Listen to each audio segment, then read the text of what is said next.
February 21st, 2005. I was in a 15-vehicle convoy coming back from a mission, and my 7-ton truck was blown up by 2 roadside bombs daisy-chained together.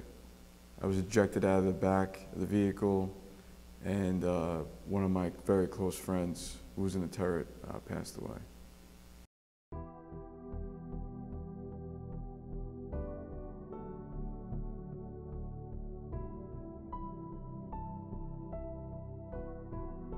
While that IED blast went off, the only thing I remember is hearing the initial blast and waking up in the hospital.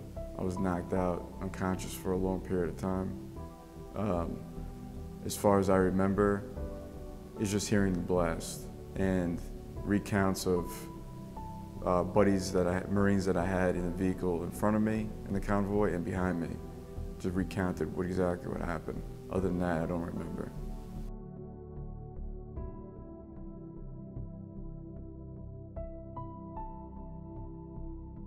Right after that, I was sent to 5 different hospitals, 2 within Iraq, 1 in Germany, Landstuhl, Germany, which they give you a 2-week time period. Either they can fix you, and they call it send you back down range, or your injuries are too severe where they send you stateside. And then my injuries were too severe, they sent me stateside. I went to Bethesda in DC, and then I wound up back in North Carolina in Camp Lejeune Hospital.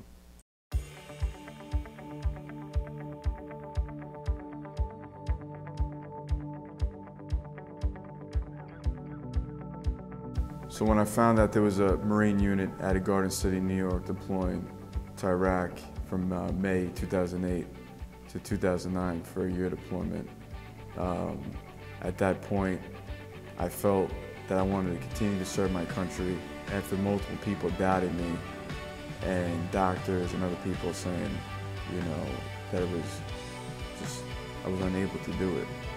And the message I want to get across is, whether you're a veteran suffering from post-traumatic stress disorder, somebody back home suffering from any sort of illness, cancer, obesity, never let anybody tell you you can't do something in life. The only person you need to do and believe in is yourself, and you just keep fighting.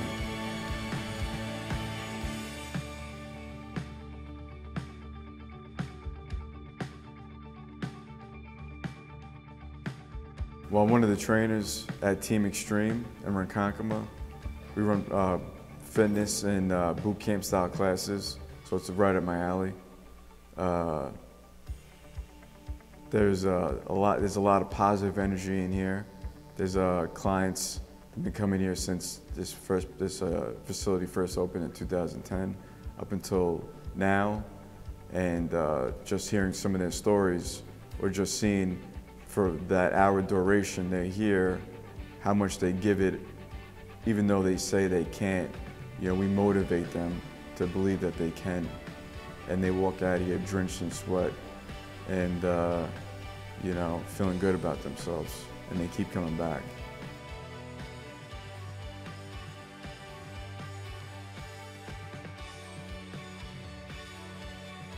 So in 2002 in Paris Island Marine Corps boot camp, that was my first ever induction into mixed martial arts. I left there with a tan belt, and then when I went to my unit, I was just really gung-ho about furthering in the belt system of the Marine Corps Mixed Martial Arts program. So from there I went to gray belt, green belt, and then I left the United States Marine Corps in 2009 with my brown belt.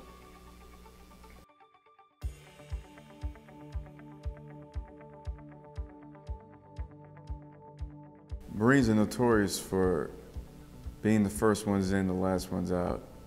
We don't surrender, we don't quit, we don't give up. When I was wounded, and they told me I had a 2-week time period in Germany to either fix me, send me back downrange to be back with my unit, or send me back home. I remember literally, screaming at nurses like, you better do something fast to fix me because I'm not going home. And unfortunately, I did go home. So the mentality, I believe, with fighting, mixed martial arts, and the Marine Corps, extreme amount of discipline. And having that, don't give up, never quit attitude.